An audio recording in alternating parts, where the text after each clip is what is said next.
What is going on, everybody, at the Rush Hour Sports Network? It is yours truly, Jay Smooth, and of course, joining me like he does every single week is um, my partner in crime, B Money. B Money, great to have you here, sir. It's great to be here too, cuz. No doubt, man. Great to have you here. Hope everything is well. Hope everybody is doing well. Um, this week very quick, folks. It's going to be a bit of a quick draft preview now. I've already given you guys my predictions on all 32 in the first round, so you kind of know what's going to happen. Now, now that I'd say, about 48 hours away, officially 48 hours away from draft night. Literally 2 days away from right now, the NFL draft will be going on. And the listen, this draft, folks, is not like any draft in history. This is full of unknowns. A lot of people in this draft are not only unknown, but a lot of them like, and actually B Money was mentioning this before we even got on air. Middle of the road talent, not anything extraordinary here. You do have the Trayvon Walker crazy 40 times, and you have a lot of the freak athletes and speedsters at the wideout spot, but nobody that screams once in a generation talent. Nobody that has a lot of hype behind them. You know how usually in the draft, you usually know who the number one pick is at least a week or so before the draft. Yeah, we're 2 days away. We don't know who the number one pick is. Some people say Aiden Hutchinson. Some people say Trayvon Walker. Some people are even throwing out crazy names. Like somebody even put out a mock draft that Kenny Pickett or Malik Willis, a quarterback, will be number one. But considering how weak the quarterback class is, I highly doubt a quarterback will even be drafted in the top five, maybe top 10, but not top five. But hey, as far as And then we don't even know whether the Jaguars may or may not trade the pick too. that is a very good point. I'm glad you brought that up. The Jaguars folks are reportedly looking to trade out of the number one spot. And here's the crazy part. Not only are they looking to trade out of the number one spot, apparently all 32 teams are open to trading back. And this sounds insane, but it is true. Every team is looking at the possibility of trading. A couple teams are probably going to try to trade up and they're going to reach for somebody, but the majority, I'd say at least, like a good amount of these teams here want to trade back in the draft, and I've never seen that before. And I don't remember a draft where teams are literally like, "Hey, would you like to draft a little sooner?" And everybody's like, "No, we're good where we are." It literally is something that does not happen. Now, what's expected this year, folks, is I'd say a lot of unknowns. You're gonna see a lot of names where you're gonna say, who the fuck is this? What do they do? You know, you're gonna see some names that you might recognize that I've talked about. That'll help you get familiar. But for the most part, you're gonna be scratching your heads at a lot of these players. By the way, as far as what I believe is gonna happen with the first round, I can say this: Aiden Hutchinson, I believe, is the best player in the draft overall, in my opinion. Trayvon Walker close second, but I believe Aiden Hutchinson to the Jaguars at number one makes all the sense in the world. I think they should do it. If the Jaguars trade out, whoever trades in that spot, they would be stupid to not draft Aiden Hutchinson.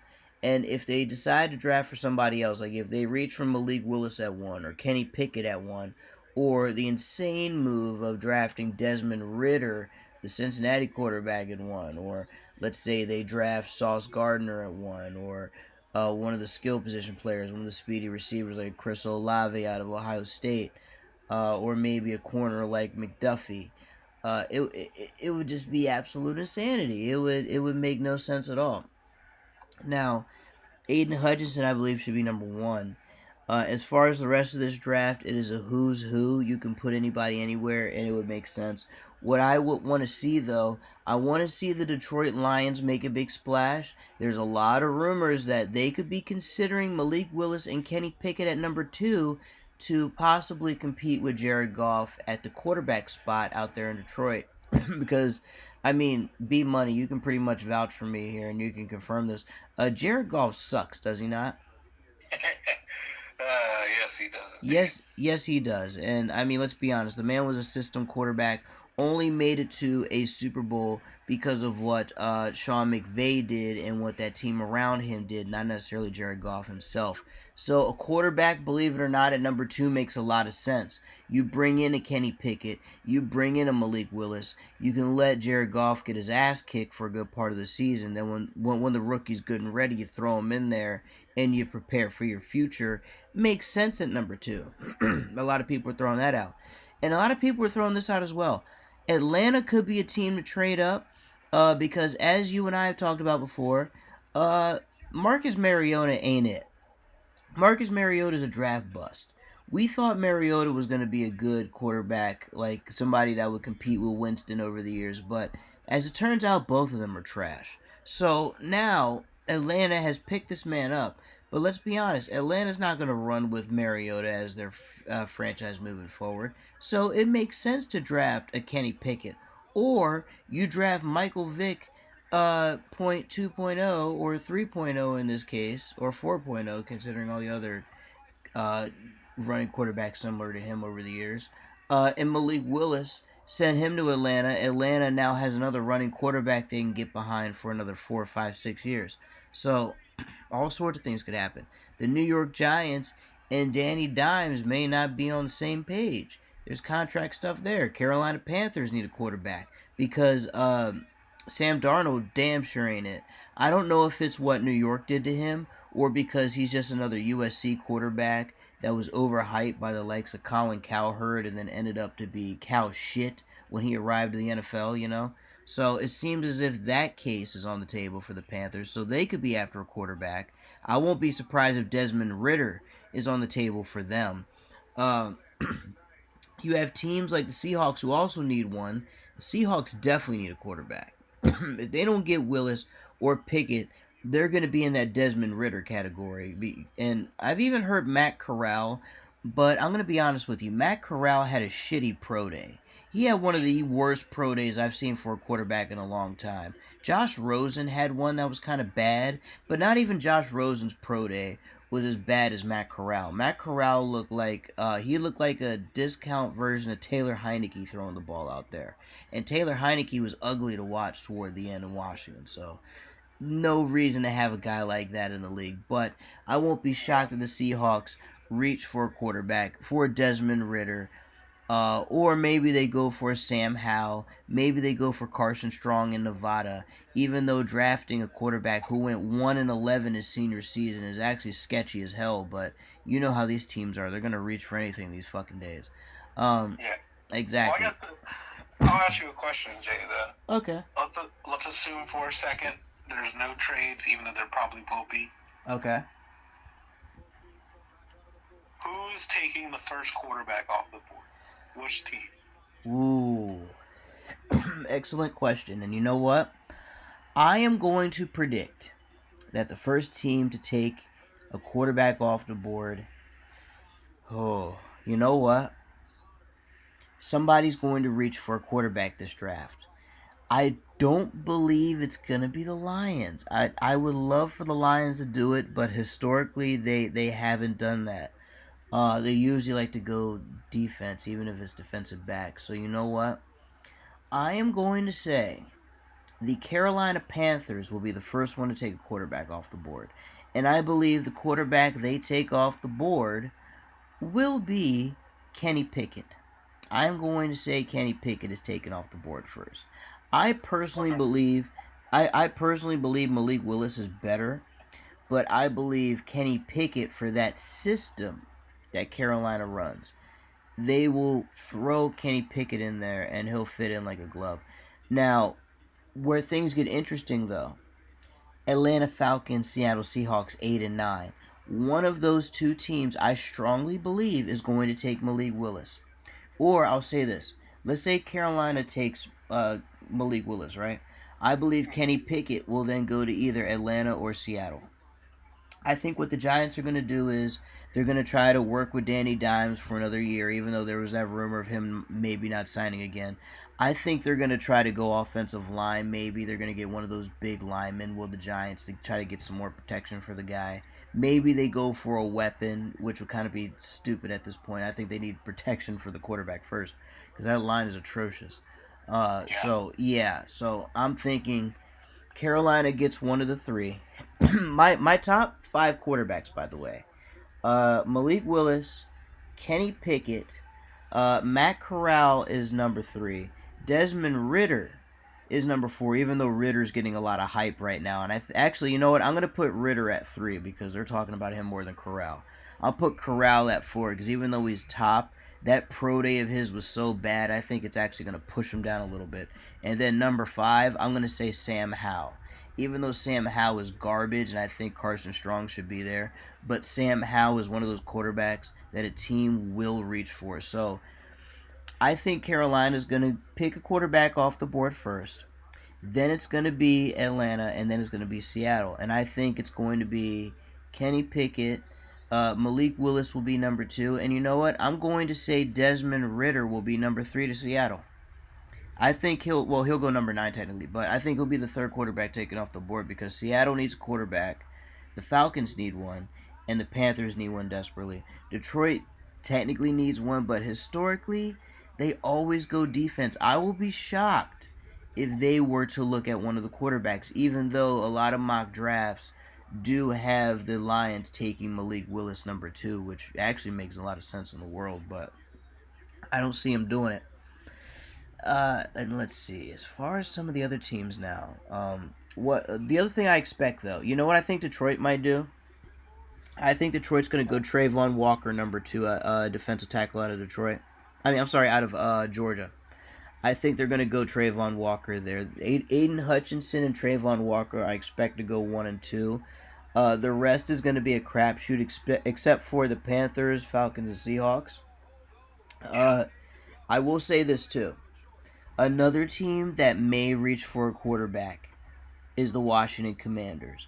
I know they just got Carson Wentz, but listen, there's a good chance that they're gonna lose Scary Terry in the coming years, that they're gonna lose some more pieces in the coming years, and that Carson's contract Carson's contract is not going to be worth the money it's printed on. Now, the Commanders knew they reached, but they did it because they needed a solid QB1 for the year, because I guess in their minds they felt they could compete, even though that's a very delusional mindset for Ron Rivera to have. They need to be in rebuild mode now. But I won't be shocked if they go ahead and choose Matt Corral. I think it's funny because they have Taylor Heineke there. A lot of scouts say that Matt Corral is actually a better version of Taylor Heineke. He runs faster. He has a stronger arm than Heineke. I don't know if he's as accurate, but I know he has a stronger arm and he's faster. And he is a little bit taller too. Heineke a little undersized. Corral a little bit taller. They have that, so you know what I mean. Like the Commanders could draft him, they could let Wentz get his ass whooped and then throw Corral in there mid-season to see what he's got. That could very well be a possibility. The Vikings, I would love for the Vikings to, well, actually, no. The Vikings already have a quarterback they drafted last season that they have on the bench now, and Kellen Mond. I guess we just have to wait to see what he's going to be so we can take them off the board. Let's see. Oh, I have a question for you, B Money. Ravens number 14. What do you want them to do? Do you have a player in mind? Do you have a position in mind? Do you think they should trade? Do you think they should stay? If you think they should stay or trade, what do you think they should do? What position? And of course, who would you like to see become a Raven if you have a specific name in mind? If not, give me a position, no matter the side of the ball. I mean, at this point, the biggest thing for the Ravens that I'm interested to see is where they end up actually picking, because I feel like, you talk about teams that could trade. Yeah. I feel like the Ravens are a team that's highly likely to make some type of deal. Honestly, either move up or down. Interesting. Okay. Just because of the fact, and I say move up or down just because of the fact that a lot of people think the Ravens might trade back. I think there's even a chance. There's been some rumors that the Ravens have been asking around about trading up. Yes, they have. The Ravens, I think, in total have 10 draft picks.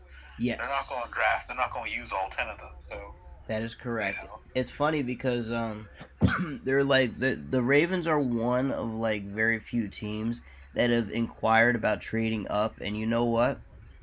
If they trade up, I'm wondering what position they'll go in because if they trade up, if you trade up high, they have to be thinking like high end edge rusher, right? I mean that would yeah, like in my mind, if they're trading up for a high end defensive lineman yeah, like if you trade or edge rusher. yeah, You know, like it's funny. Jordan Davis from Georgia comes to mind. You know what I mean? Like that. That's a for name. sure. Yeah, that's a name that I think of the most. That's a name I think the Ravens might go with. But I'm with you. If they trade up, they're trying to get the best pass rusher off the board because at this point, offensive line is certainly in need. But I think they'll be able to I think getting to your point that you're going to say is like, mm-hmm. I think they'll be able to find an offensive lineman if they want Yes, one at 14. yes. And I'd even argue they could probably trade back and still find the offensive lineman that they want. Oh, Um, absolutely.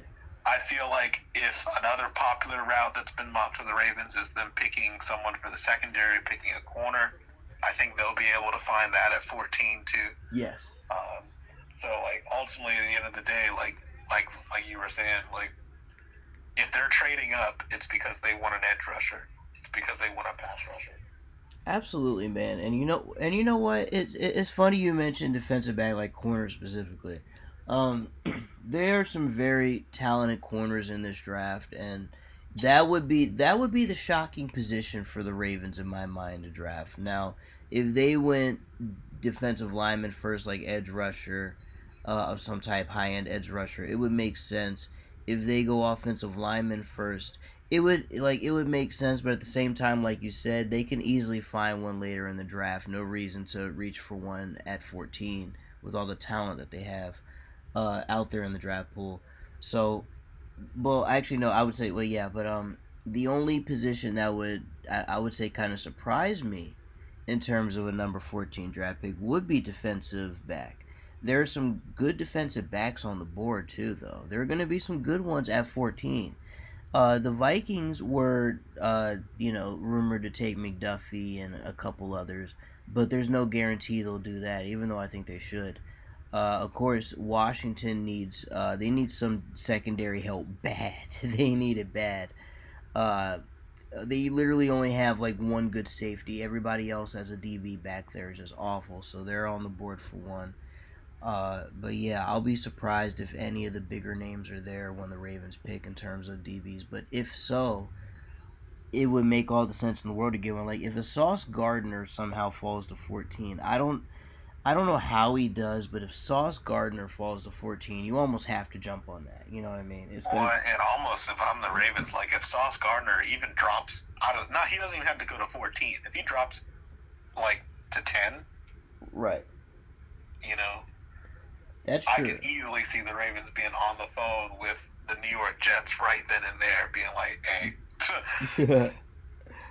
And you know what? It's funny you say that. Another DB I think of that the Ravens could be on the phone for if still on the board at like number 10 is a Kyle Hamilton. I think if the only reason why I don't agree with that is because of the fact that most people see him as a safety, and the Ravens are already deep at safety. they do, um, they definitely do. My thing is though, it's funny. They see him as a safety. I wonder though if a team that drafts him will actually put him there because there's some a team that takes him and puts him at safety, they have to be like fucking barren for it. Like a Washington Commanders, they don't have any at all. If the Ravens draft him, they'd probably have to put him at corner or some shit. But yeah, like Washington would put him at safety. The Vikings would do it. I don't know if Seattle would do it, even though they should. Oh, go ahead. I can barely hear you there. No, sorry, go ahead. Oh no, I was saying that. Yeah, there are some teams that actually do need safeties to where they would put him there. But yeah, I feel like if a team that doesn't need a safety drafts him, they probably could put him at corner. But actually, a name that I think the Ravens would go for. that is specifically a corner is I think his name is Trent McDuffie. I know it's McDuffie, but I forgot his first name. Yeah, Trent McDuffie. Yeah. He's a very good one. He's one that started skyrocketing up some boards a little bit. So there's a couple possibilities with either Sauce Gardner or with McDuffie. But yeah, with the Ravens, I'm. It's funny. I still think Jordan Davis, as you and I had talked last week, I think Jordan Davis might be the logical pick for them and might be probably the direction they go in. And by the way, uh, oh wait, actually, we could talk about that at the end. Um, yeah, so I'm thinking maybe Jordan Davis is probably going to be it for them, but if not, I could easily see them going for offensive lineman, maybe a corner or safety. Probably corner though, most likely, because like you said, safety they don't really need. Let's see, Eagles. I mean, Eagles. I'm not really sure what they're gonna do. Saints, not too sure. What do you think your Chargers might do this for this draft? At least in the first round. Chargers. That was a team you were high up on this season, and they did good, but it's clear that this offseason they're going to have to patch up a few holes a bit, and this will be Well, very I mean, important for them. I think so. I think the Chargers are interesting too because they also brought in they had a really good free agency. Yes. We talked about Yes. signing when they got Khalil Mack in a trade. They signed J.C. Jackson. That's true. Some others. To me, though, I think as shown in the reason why they missed the playoffs is that their biggest weakness, still on defense, was stopping the run. And even though they bring in a Khalil Mack, to put with Joey Bosa, I could still see them potentially, looking at like a nose tackle, a defensive tackle type player. I'm hearing noise of another Georgia player, Devontae Wyatt, being on the board for them. Of just someone up front for them to kind of be another nose tackle, some depth in there to help stop the run. Also, wouldn't be surprised by an offensive lineman too. Absolutely, they drafted Rhsn Slater last year, right. but you can never not have enough protection for your quarterback. Look at what the Bengals did in free agency this year. So Absolutely, Bengals immediately jumped on it after that wild run they went on during the postseason. So absolutely, I'm right there with you. It's funny looking at some of the rest of the teams. Like the Eagles have multiple picks. I see the Saints have multiple picks. The Eagles are picking at 15 and 18. The Saints 16 and 19. So they're like hanging right around. Steelers number 20. By the way, the Steelers, because of that terrible tragedy to Dwayne Haskins, technically they're in the quarterback race too now because they have Trubisky and all they have left is Mason Rudolph. So that could be another team that might be looking to trade up because now they're in kind of now they have a hole. You know what I mean? Dwayne Haskins was kind of supposed to be kind of the next guy out, like the next man up off the bench type of situation. But now looks like the Steelers are going to have to put themselves in that quarterback carousel, so we could see them trade up. The Packers have an interesting draft ahead. I want to see them go receiver, bro. The Packers need to go receiver. They let yeah, man. They look. They let Devontae Adams go. They're right as of this recording. Their number one receiver is Sammy Watkins, who the Ravens decided to let go after he disappointed. So so Aaron Rodgers is like, shit. I need me one of these speedy receivers. And look, the draft is filled with speed in terms of the receiver category. So Rodgers can literally just like close his eyes, point at a receiver and say, okay, that's my guy, and it will be a fine pick because that's literally how fast all these guys are and how good all these guys are. So Packers need to go receiver. Arizona, I would say invest in protection for Kyler. Maybe look for another weapon on that side of the ball as well, just in case. And of course, build up the defense. Yeah, I mean they got to. Well, I think a weapon is something they could work with. I mean they got to replace AJ Green. He's gone. They got to replace Christian Kirk. Oh yeah, that's right. They did give Christian Kirk got all that unnecessary money. You're right. So Yeah, for Jacksonville, yeah. That's right. So yeah, a weapon could be good. One of those speedy wide receivers I talked about in that fast class could be it. Maybe get a running back that could be a dual threat. That would work fine. The Dallas Cowboys need themselves some playmakers. They also need a freaking miracle so they can actually win a playoff game and do something. The Buffalo Bills. Oh, what do you think the Bills should do? Because the Bills are an interesting case, man. They had a heartbreaking end of the season. This was kind of supposed to be their year in a way, and it did not happen. It ended in devastating fashion. So where do the Bills kind of go from here in the draft? Where to assess? I mean, there's two positions that I'm always looking at or that I'm looking at for the Bills. Mm-hmm. The first is running back. True. You know, they got Devin Singletary, but you know they haven't really had a consistent running game That's true. from a running back that's not Josh Allen. And Devin Singletary is good, or he's decent, but he just hasn't been earning the carries, and you know that begs some questions about whether or not he's earned it. And then not to mention, you know, the Bills, you know, have already shown that they tried to address it, and in the offseason, remember, they tried to sign J.D. McKissick, and then he was like, "Nah, I'm staying in Washington." Oh, that's right. That's right. They almost had McKissick too. That would have been their guy actually, but yeah, he decided to renege on that. So now they're gonna have to draft a speedy running back, and there's a whole draft full of them. Luckily, even though this is not a draft that is strong in quarterbacks, this is a draft that is strong in the running back and receiver category. So they can certainly find themselves a bell cow. That'll be no problem. Normally, you know, the way this goes, you know, at 25, they'll probably be able to pick the best running back in the draft. This is very true. Because for the most part, running back is going to be ignored for the good part of this draft. So by the time they get a chance to pick at 25, they're going to have probably some of the better running backs in the whole draft to choose from. So you're absolutely right on that.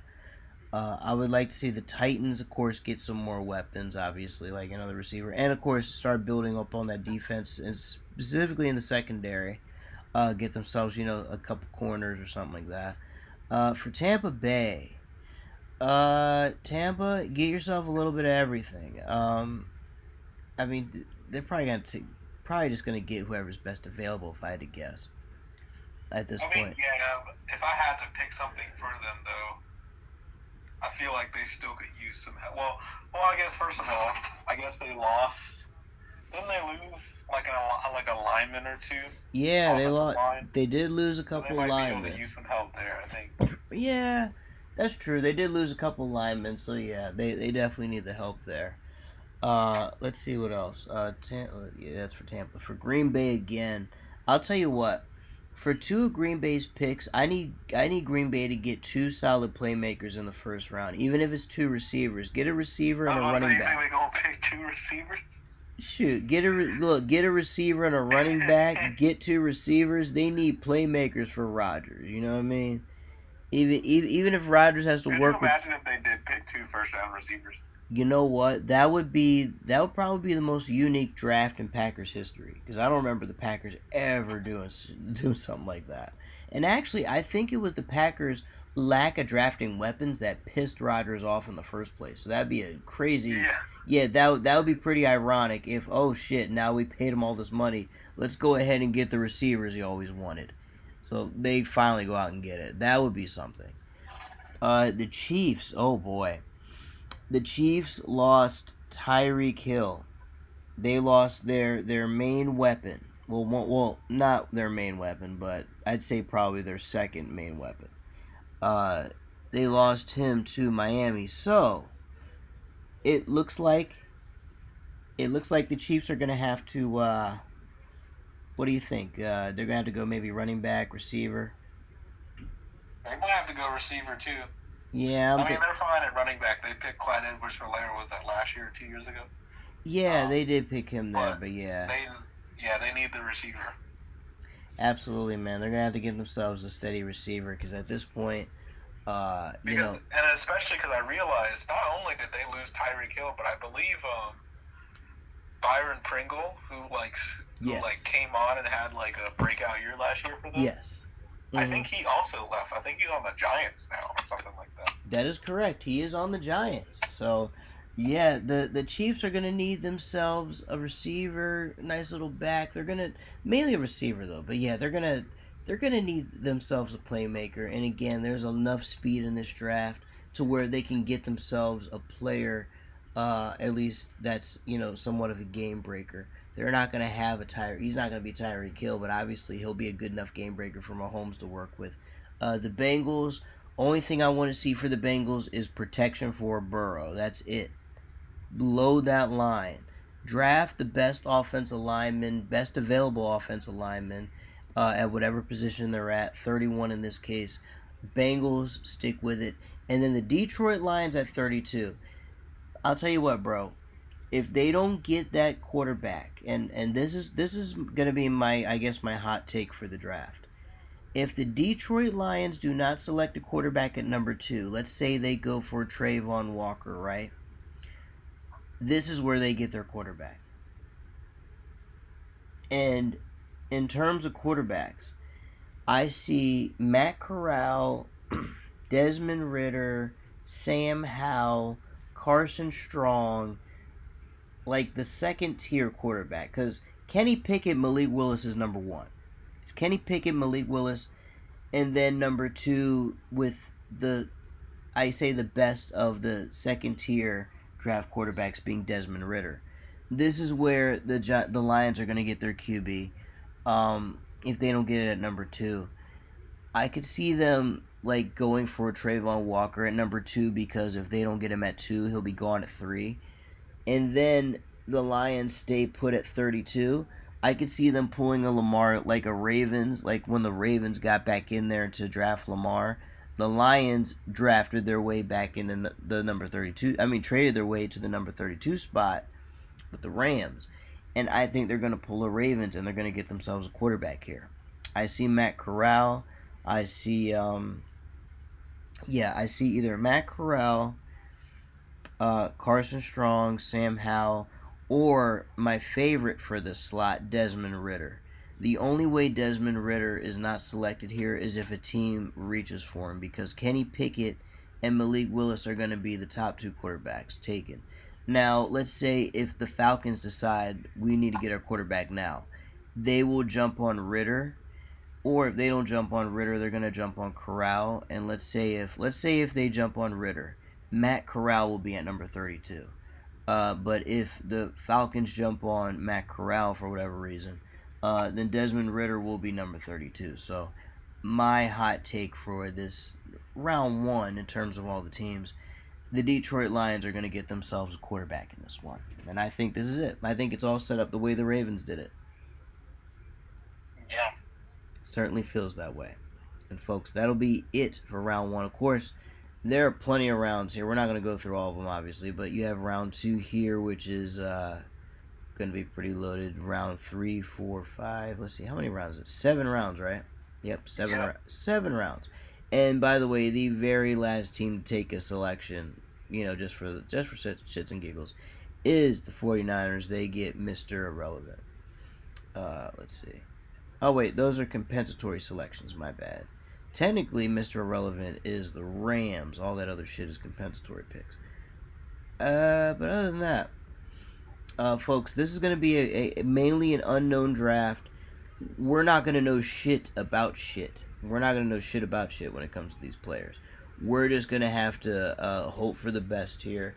Hope that your team drafts by position and by need.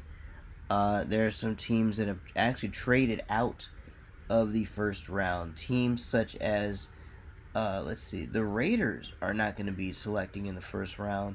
I don't believe the Texans. Oh wait, the Texans have one. There's another team that doesn't have a first round selection, I believe. But I believe it's just the Raiders and maybe like 1 or 2 other teams. But yeah, for the most part, this is going to be a big unknown draft. You're going to see teams reach for quarterbacks. You're going to see teams reach for prospects. You're going to see a lot of things happen where it's going to leave you shaking your head. But all in all, folks, the only thing I would say hope for when it comes to your team, just hope that you draft for position.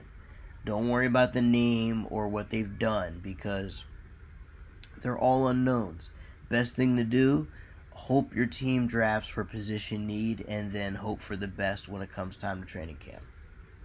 That's pretty much my best advice. Is there anything you would like to leave the people with before we get out of here? And of course, drop our bombshell news.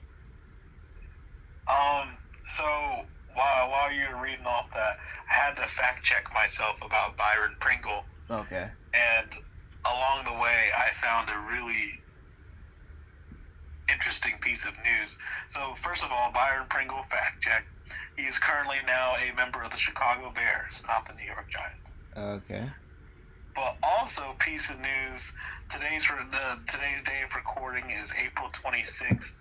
It was reported yesterday, April 25th, that Byron Pringle was arrested for reckless driving and his license was suspended because he was doing donuts in the middle of the road. Oh, well, there you go. Well, at least if anything, he won't be off the team. It'll just be at least he did it in the off season. It's like probably the only good piece of news from that. But wow. That is quite a story, though. I did not know he was on the Bears, and I did not know he was arrested for that. That's interesting. Yeah, my man was doing donuts in his Dodge Challenger, bro. Because he trying to get seen in that Challenger. Yeah. Oh man. Either that or that's a cry for help. It's one or the other. Oh my goodness. But yeah. Thank you for clearing that up. We'd appreciate it. But folks, that is pretty much it in terms of the draft coverage. Now, we do want to make an announcement before we get out of here. By the way, oh my goodness, what a good game I'm looking at. But folks, after the NFL draft, it is going to be very, very quiet in terms of things to talk about in the NFL. So as a result, we are going to, after the draft, obviously we're still going to talk football. We are going to give you guys all the updates, like breaking news on transactions, injuries, things like that, crazy off the field stuff.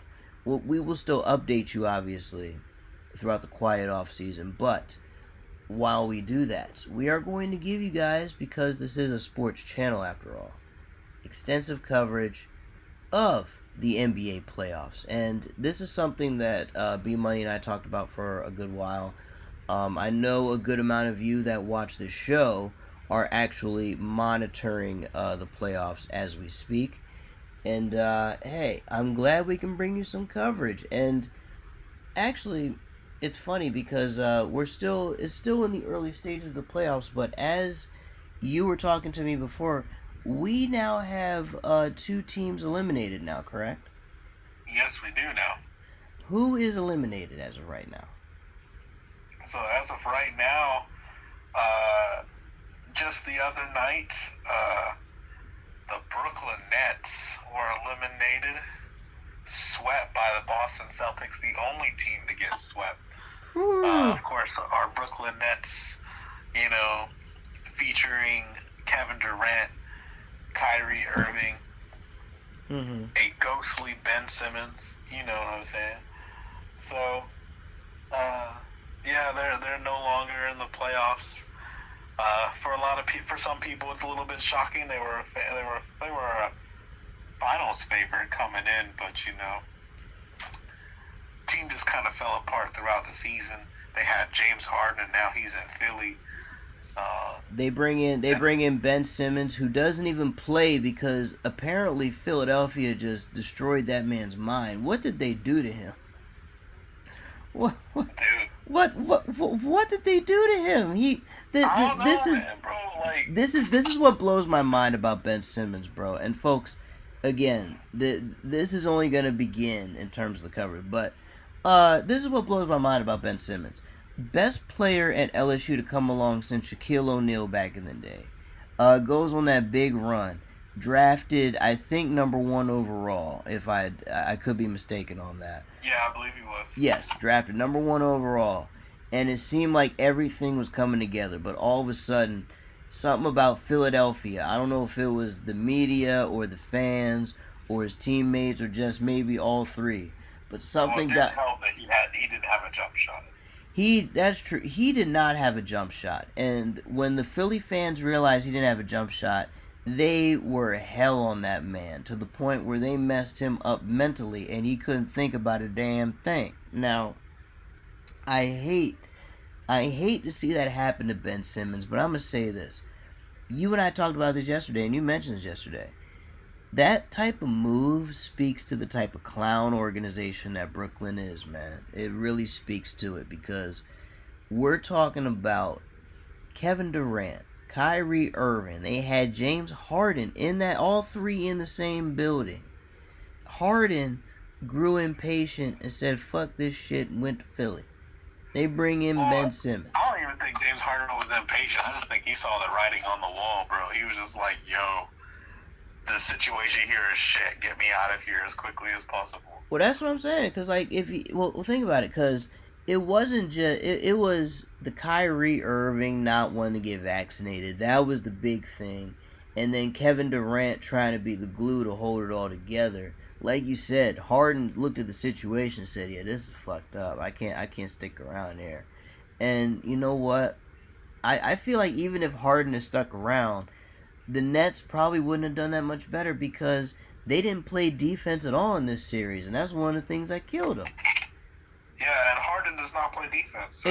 Exactly. He doesn't play defense, so when the shots don't go down, and when you have people on your team that don't even play defense at all, that are the exact opposite of, say, a Patrick Beverly, you know, you're gonna get results such as getting swept in 4 straight games. And it's funny. Boston, by the way, is looking like the best team in the playoffs right now. And by the way, Memphis just beat Minnesota 111-109, and Memphis just took a 3-2 lead. That's gonna be interesting in the future. But yeah, man, we got a lot popping off. And by the way, you told me actually just before we got on the air, another team was eliminated tonight. Who was taken out, my brother? Yeah, while we were recording, Miami and Atlanta were playing Game 5. It was an elimination game. And Miami just barely hangs on. They win 97-94, and the Hawks are eliminated. Ooh, boy. Hey, Trae Young, man. Poor Trae Young. They, look, I watch every game of this series. Miami just took Trae Young out of this game, out of the series from game 1. And, it's a shame, man, because Trae Young is a baller. He is very relentless. He owns New York, by the way. He actually, look, it's not the mayor that runs it. It's Trae Young that's running New York right now. But the thing about this is, Trae Young is no help. He has no supporting cast. Yep, exactly. He has no supporting cast. Kevin Huerter from Maryland, nice, decent player, but he's role player. Yeah, that's what I mean. Good role player, but he's your starting 2 right now. So. Exactly. Like, when you have Kevin Huerter from Maryland, and by the way, we're not talking about vintage University of Maryland, not Gary Williams Maryland with Juan Dixon and the shooters and big man Lonnie Baxter. We're talking about and even still, even in that era, or just previously in the Maryland era, other than Lem Bias, rest his soul, who in Maryland actually turned out an athlete that has made it the next level? Exactly. Like, the Bruno Fernandos of the world didn't do it. Melo Trimble didn't quite make it. Some of the others from Maryland that have tried to go in the league ended up playing international because they failed out of the NBA. So I'm right there with you. Like, Kevin Huerter is okay, but he's not enough. They need actual role players on that team. They need people. Trae Young needs a supporting cast, and he does not have that right now. He's in a terrible spot. And I would say, by the way, the only team that is probably in a worse spot right now is the New Orleans Pelicans. Now, granted, they now Devin Booker being out for the Suns, is going to help them. But, man, can you imagine if Zion Williamson wasn't such a fat, lazy, gumbo-eating piece of shit? Can you believe what would, seriously, If Zion Williamson was not built like a defensive end, bro, if he was, that was a brutal insult, bro. I'm still reeling.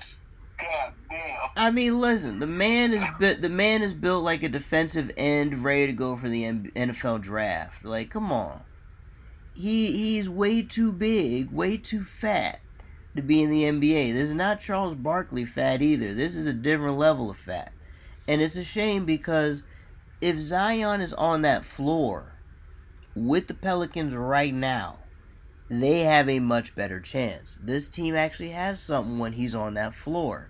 But man, the fact that he's putting the po' boys down his throat instead of down on the table, the fact that every bowl of gumbo is being cleaned out when he's at a restaurant, it's not good.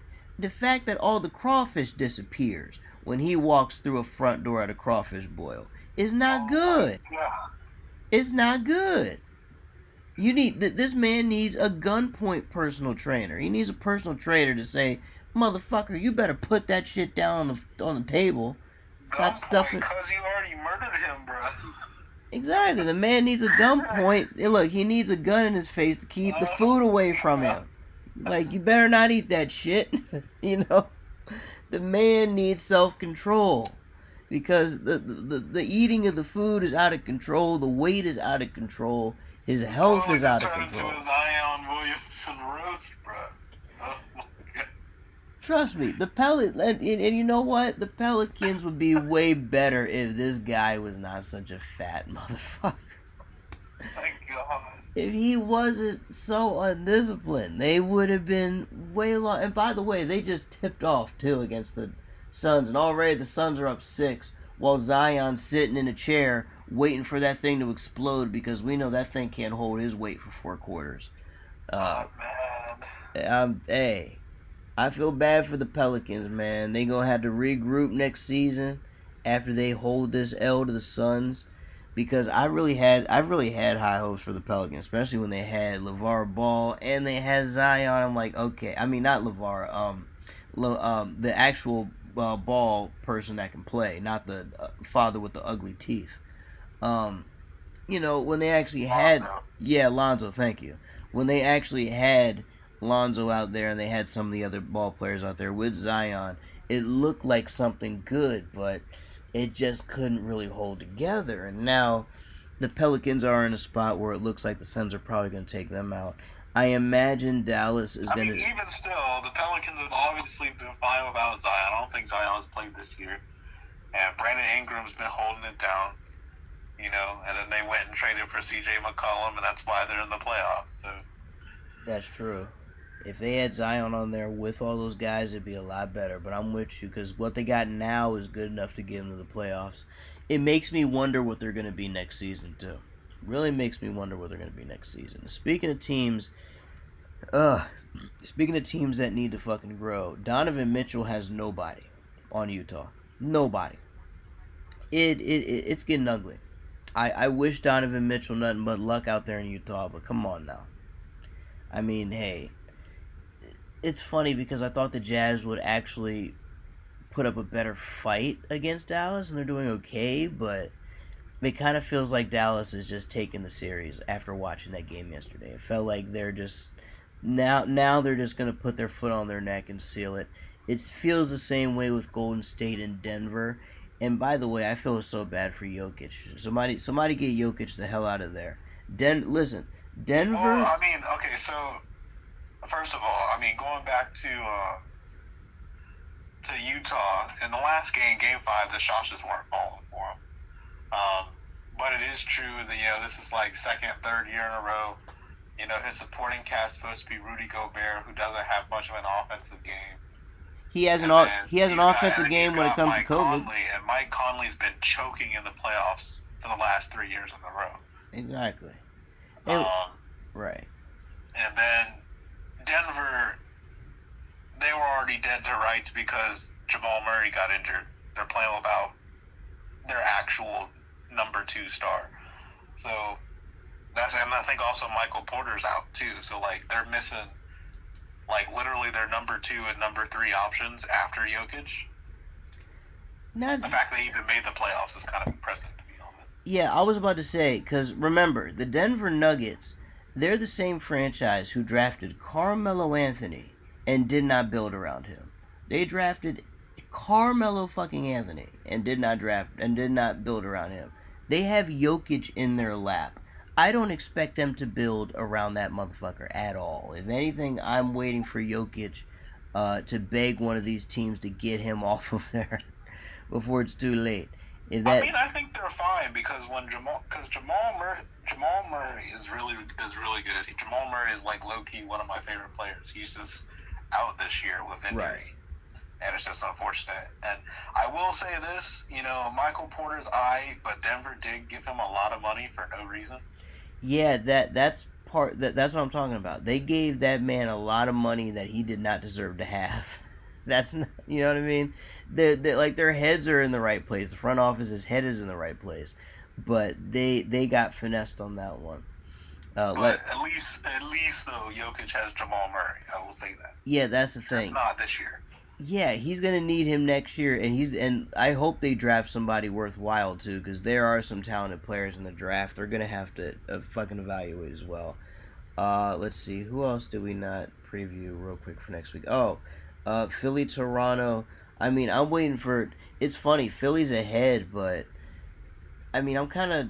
It's funny because I know that Embiid is hoping that the Harden of old can come back, but what Embiid and everybody else in Philly is about to learn is James Harden is only going to do one thing, and that is put up shots. He's not going to play defense. He's not going to play like the beard of old. If anything, the beard is old, which is why he is playing like it. So I'm waiting for Philly to crash and burn. If it doesn't happen in this round against Toronto, then it will against Miami, no question about it.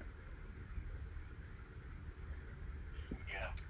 And let's see, what's the other game? Oh, and of course the final game, Milwaukee and Chicago. I mean, this one's pretty much self-explanatory right here because Chicago is okay, but the problem with Chicago is they're not equipped for this. They had a nice little run toward the end of the regular season, but Giannis reminded them that they still have a ways to go in their development. So I expect Chicago to get kicked in the face. But Yeah, I mean, Chicago, they put their pieces together, this year and yeah, kind of started to build their team. And similarly to Denver playing without Jamal Murray, Chicago's playing without Lonzo. So exactly. So that's the thing, man. That's why next year is gonna have to be their time to go for a run. Even so, though, it was good to see them make it this far. But yes, folks, we're gonna be covering the NBA Finals. What we're going to do next week, folks, is we are going to, of course, recap the NFL draft. We're going to go through all 32 teams. Is basically not go through every single pick they made, but just sort of do like a little overview of the positions they drafted, and then see if that was the smart thing to do or not, and just kind of give analysis. And then after we do that, we are immediately jumping into NBA coverage. We're going to cover the entire playoffs. We're going to cover the conference finals, and then we're going to cover the NBA finals. And ladies and gentlemen, for the NBA finals, nothing is official yet, but you never know. Let's say if the NBA finals goes to a game 7, yours truly might be doing live commentary for a game 7 of the finals. You never know. Just a little something different.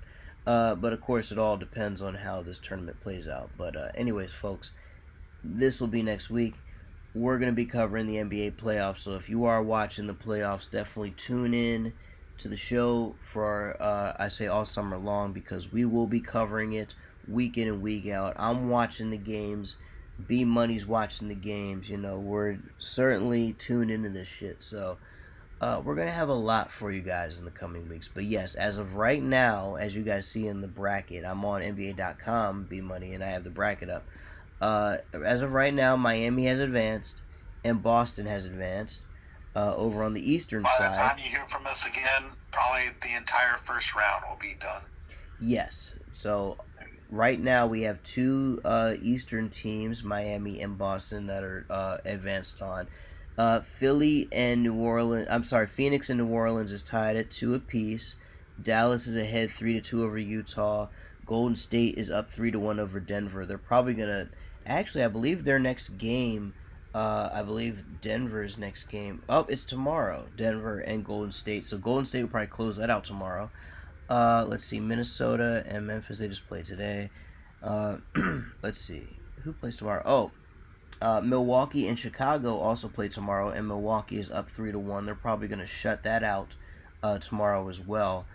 Philly is up 3-2 on Toronto, and of course Boston has recorded the only sweep in the playoffs so far, 4-0, whereas Miami took out Atlanta 4-1. So everybody, thank you all so much for tuning in tonight. We appreciate you guys for listening in. B Money. We will see you next week for wrapping up the draft and, of course, the NBA coverage. Anything you want to say to the people before we get out of here? Yeah. Golden State's my pick to win the NBA Finals. That's a very good pick, man. You know who my pick's going to be? I'm throwing it out now. All right, you know what? That's a very good pick to have. I like Golden State a lot. It's funny. As much as I want to pick Phoenix, that Devin Booker injury really wrecked it. So I am going to go with a bit of a wild card here. I'm going to go with Boston out of the East.